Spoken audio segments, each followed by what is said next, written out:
बहाली करता था कि किसी को बुलाना रहे, किसी पर कुछ बुलाना रहे, इन्हीं लोग का इस्तेमाल लोग। नमस्कार, मैं राजेश और आप देख रहे हैं न्यूज़ 365। दफादार चौकीदार का लगातार आज भूख हड़ताल का 15वां दिन जारी है और सत्ता पक्ष के विधायक आज आए थे इनसे मिलने के लिए, क्योंकि इनका बात जो है विधानसभा सत्र में उठा चुके हैं और इनकी मांगे को लेकर के मुख्यमंत्री तक और पटल पर भी रख दिए हैं। अब क्या बोले हैं, क्या उनकी मंशा है चौकीदारों के लिए, ये हम जानने की कोशिश करेंगे। फिलहाल अभी हमारे साथ कृष्णदयाल सिंह हैं जो चौकीदारों की अध्यक्ष हैं। ये लगातार धरने पर बैठे हुए हैं, क्रमबद्ध से बदल बदल करके भूख हड़ताल कर रहे हैं अपनी मांगों को लेकर के। हम उनसे जुड़ते हैं, बात करने की कोशिश करते हैं कि आज जो उमा शंकर जी आए आपके पास, क्या कर रहे हैं? आज उन्होंने कहा कि जो आपकी मांग है, और बहुत विस्तार से पढ़े ध्यान से, कि जो मांग है जायज़ मांग है, और इस मांग के बारे में कल आप लोग आइए मेरे आवास पर 9 बजे, और आप लोगों को ले करके जो 4 आदमी 5 आदमी आइए ले करके आलमगीर आलम के यहाँ हम चलेंगे और इस पर विस्तार से बात करेंगे कि ये गांव के पहरेदार हैं, इतने दिन से आंदोलन में हैं, इनका काम किया जाए। और हम समझते हैं कि बहुत महत्वपूर्ण बात होनी चाहिए, इसलिए कि चौकीदार दफ्तरों के बारे में कल सदन में सवाल आया था, तो उस पर प्रभारी मंत्री हैं आलमगीर आलम साहब, गृह विभाग के प्रभारी मंत्री वही हैं, विधानसभा में जवाब वही देते हैं, तो हमको उम्मीद है कि सार्थक बात कुछ होनी चाहिए। सत्ता और विपक्ष के दोनों नेता आपसे संपर्क साध रहे हैं, आश्वासन भी दे रहे हैं, लेकिन कार्रवाई कहीं न कहीं रुकी हुई है।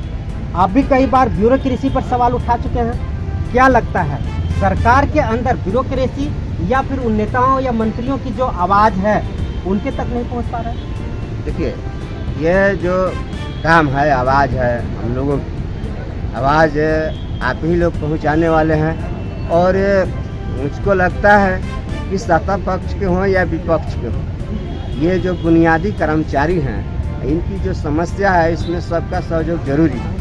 तो वो लोग आश्वासन दे रहे हैं, लेकिन अकेला जी जो आए ये सत्ता पक्ष से हैं और पुराने संघर्षशील आदमी रहे हैं, हमारी बातों को समझ रहे हैं, हमारे महत्व को भी ये समझ रहे हैं, और जो हमारी सूचना होती है सरकार के लिए या आम आदमी के लिए बहुत महत्वपूर्ण होती है।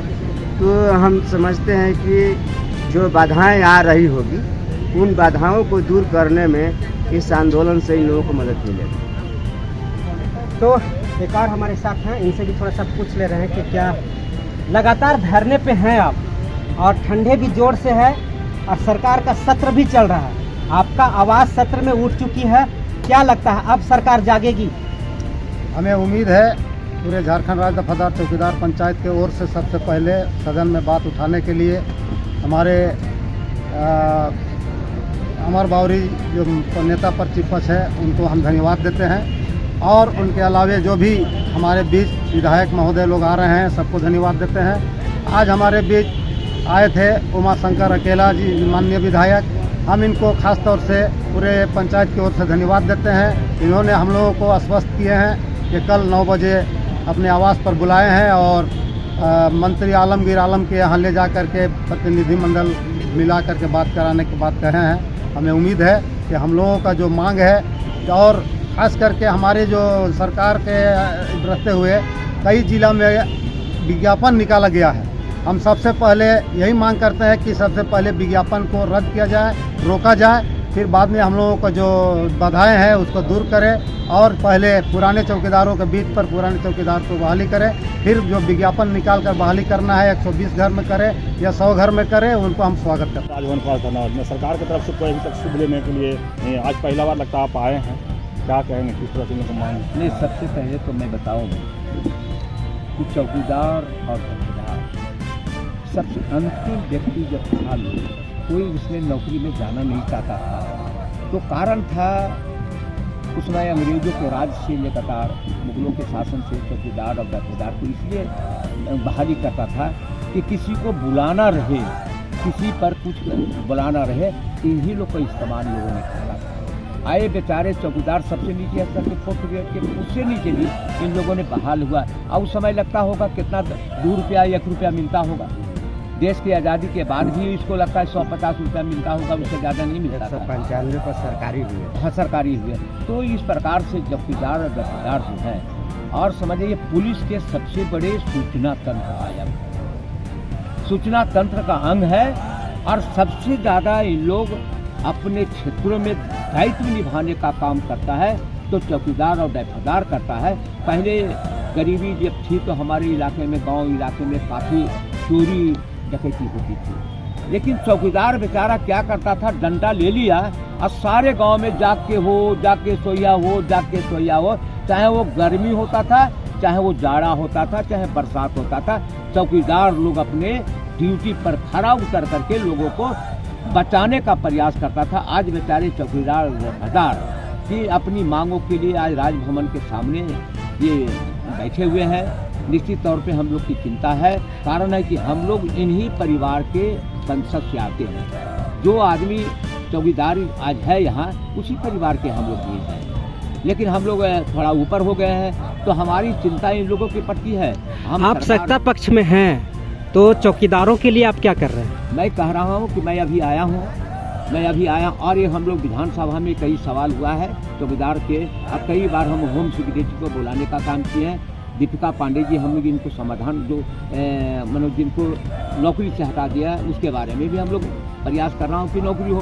तो ये मांग जितनी मांगे हैं, कल मैं इनसे कहा है कि अभी मुख्यमंत्री से हम नहीं कर सकते हैं कि मुलाकात आपको करवा देंगे, लेकिन मैंने इनको कहा कि कल मेरे निवास जो पुराने विधानसभा में है वहाँ पर दीपिका पांडे कई बार आवाज़ उठा चुके हैं कि ब्यूरोक्रेसी, सरकार में ब्यूरोक्रेसी, सब मुख्यमंत्री का बात नहीं सुन रहे हैं।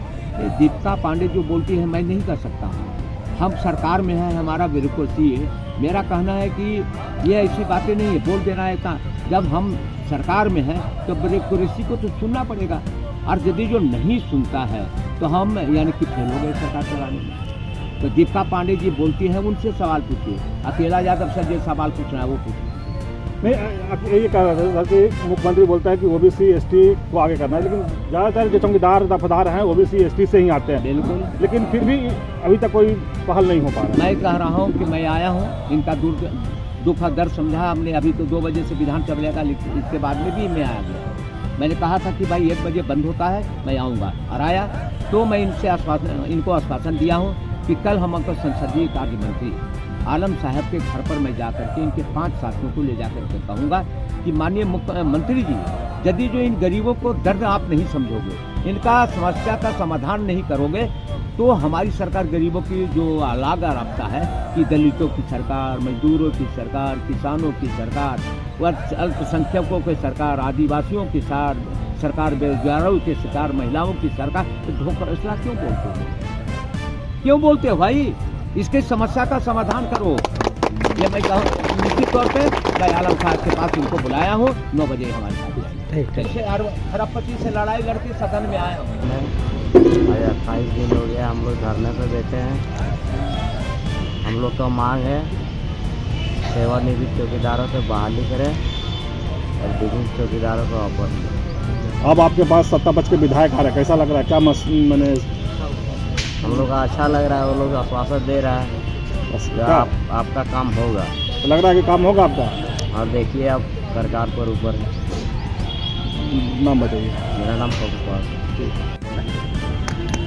तो आपने सुना कि अभी भी सरकार पर भरोसा है, क्योंकि अभी उमाशंकर अकेला विधायक जी आए हुए थे और इनसे पहले अमर कुमार बावरी आए थे और इनको आश्वासन दे करके गए थे कि हम आपकी आवाज़ को सदन में उठाएंगे, और बखूबी उन्होंने उठाया। इसके लिए उन्होंने धन्यवाद दिया है। अब विश्वास उमाशंकर अकेला जी के ऊपर है, अब इन पर भी विश्वास जताया गया है। और ये मुखर नेता हैं, ज़मीन से जुड़े हुए नेता हैं, दुख दर्द और तकलीफ समझते हैं, इसलिए इन पर भी एक भरोसा जगा हुआ है। क्योंकि इन्होंने कह के गया है कि हम आलमगीर आलम से मिलाते हैं और आपकी तकलीफें उनसे अवगत कराते हैं। अब देखना ये होगा कि ये भी खरा उतर पाते हैं या फिर अन्य नेताओं की तरह ये भी जुमलेबाजी का शिकार होते हैं, ये देखने वाली बात होगी। लेकिन लगातार अभी धरने पे हैं, अब मांगे इनकी मानी जाती है।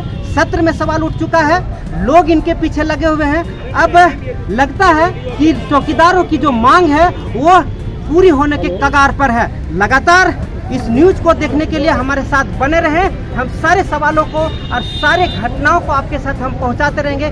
फिलहाल जुड़े रहे हमारे साथ न्यूज 365 राजेश के साथ।